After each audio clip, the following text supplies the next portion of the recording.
Please pause for the moment of silence.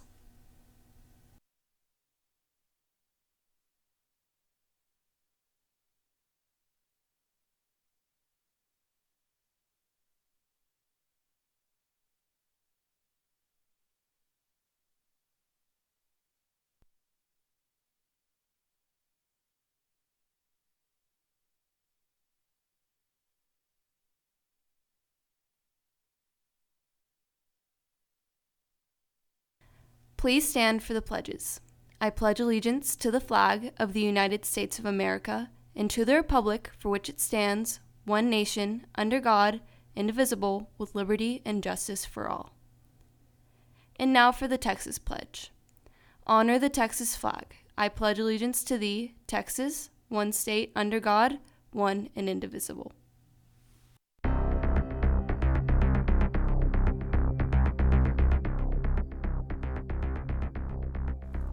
After decades of standing in the dark, Pioneer Tower in Fort Worth is once again shining bright. And it's National STEM Day. Our students share how STEM has impacted their lives beyond the classroom.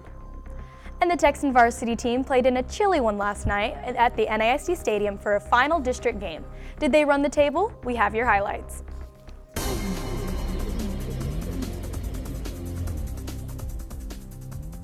The Art Deco Tower in Fort Worth has been standing for over 75 years and finally got its shimmer back.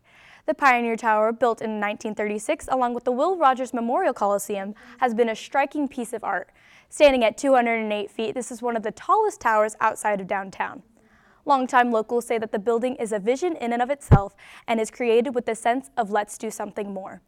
In January, the City Council unanimously approved a list of repairs with a price tag of nearly $4 million. But with additional repairs needed, the city approved another $1 million for the project. The tower's rehabilitation includes fixing infrastructure issues, removing aluminum crates, and replacing 6,000 glass blocks. The work isn't done yet, and they hope to have everything finished by December. November 8th is National STEM Day, which just so happens to be one of the academies we offer at Northwest.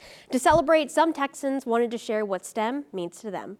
So the STEM Academy has provided me insight in working with large teams, such as like cross classes. It's like a huge big family, and it's really fun when you're working like on computers, and like there's no one that won't help you or like can't help you. I think I got out like better team working. Like I'm able to work with teams better because we do a lot of group projects and stuff like that. I've definitely gotten a lot of professional skills, and I've learned how to present. I've learned a lot of the classes are hands-on, so I've learned a lot more efficiently. And the way they teach, it's really, you're getting real-world examples. You're not asking, when am I ever going to use this, because you're actually using it. STEM being such a large field, it can open your eyes to what you want to be when you graduate, and it provides a whole bunch of opportunities.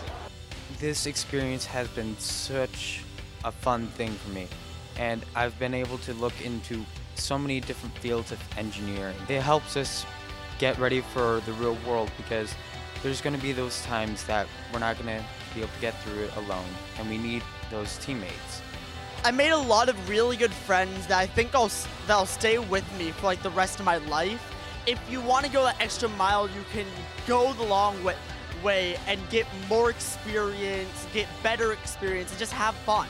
I want to be a computer hardware engineer, and that's the whole reason I went into STEM. I want to learn how to create computers, and STEM was really helping with that. It's more of like engineering and stuff. In STEM, I really learned a lot of like thinking around problems and just creating different ways to think around things. A lot of people think it's just engineering and mathematics, but it's also just a way to work around problems. Freshmen and sophomores can apply for STEM or any academy by going to northwestisd.enrolltrack.com/student portal. Applications are due by December 1st. Throughout this week, we've announced a theme for each day along with a trivia question for French Week, but many do not know why. NHSTV reporter Cole Richardson is with Miss White right now to tell us more. Cole? Yes, Clover, I'm here in the Foreign Language Hall with Miss White to talk a little bit more about French Week. So we've been asking questions all week, but some people still don't understand what French Week is. Can you explain what French Week is a little bit? Sure. French Week is the celebration of French language and culture. It's set by the American Association of Teachers of French, and it occurs every first week of November. And it's an opportunity for students to experience more than just French language in the classroom and grammar and communication, but also French culture through all the Francophone countries in the world. So why is it important to have this like inter-school specifically, you know, to incorporate with the French students? I think it offers students more an experience of the French language and culture. So for example, we do art projects based on major works of art, or we play a French game called pétanque. Today we danced ballet with Madame Bessette. And so it's those experiences that really get students excited. Okay, so we've been asking questions all week, and you're here to tell us the last question, right? Yes. So what is the last question? So today's question is based on cuisine, and so it is, what is a bouillabaisse?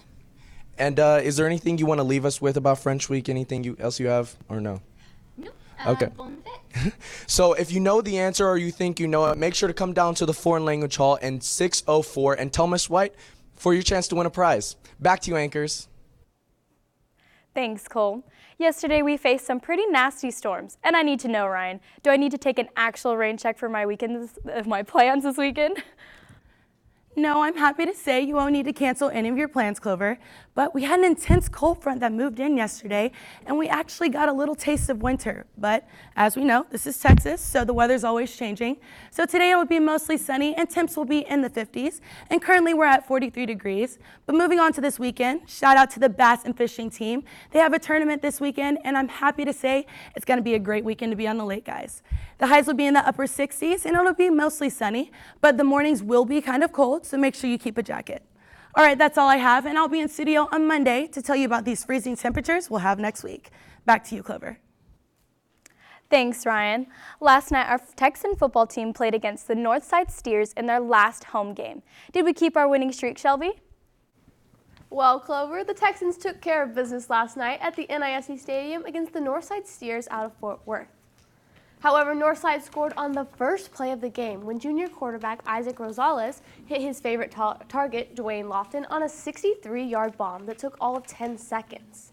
The Steers missed the extra kick, and then Northwest answered just 2 plays later when Austin Ahmad connected on a 42-yard pass to wideout Ozzie Henry for the first Texan score. The Texans' offense exploded for 62 points against the Steers and recovered 2 onside kicks, which seemed to happen nearly every time the Texans kicked off. The final score of the game was 62-18. The Texans went undefeated in district for their second straight year and are district champions as well. After the game, sports reporter Gabe Tinajero caught up with Coach Poe. Thanks, Shelby. I'm here with Coach Poe. It was a great night, wasn't it? It was very awesome. I mean, it's great for these kids, and these guys have been working really hard all year long, and be able to be back-to-back district champs has been a big deal for our program. What did the football boys do great tonight? You know, the biggest thing is they came out and they were motivated. They were really excited about this game. They knew that it was an opportunity to win outright district championship, and they really, really wanted it. And they came out and proved it tonight. They did. And how are they going to improve for the playoffs? You know, every week there's something to improve, and that's the great mindset that this team has. They know that there's always room for improvement, and they know going forward, especially starting in the playoffs next week, it's going to get tougher and tougher. And so the tougher the opponent, the better we've got to play.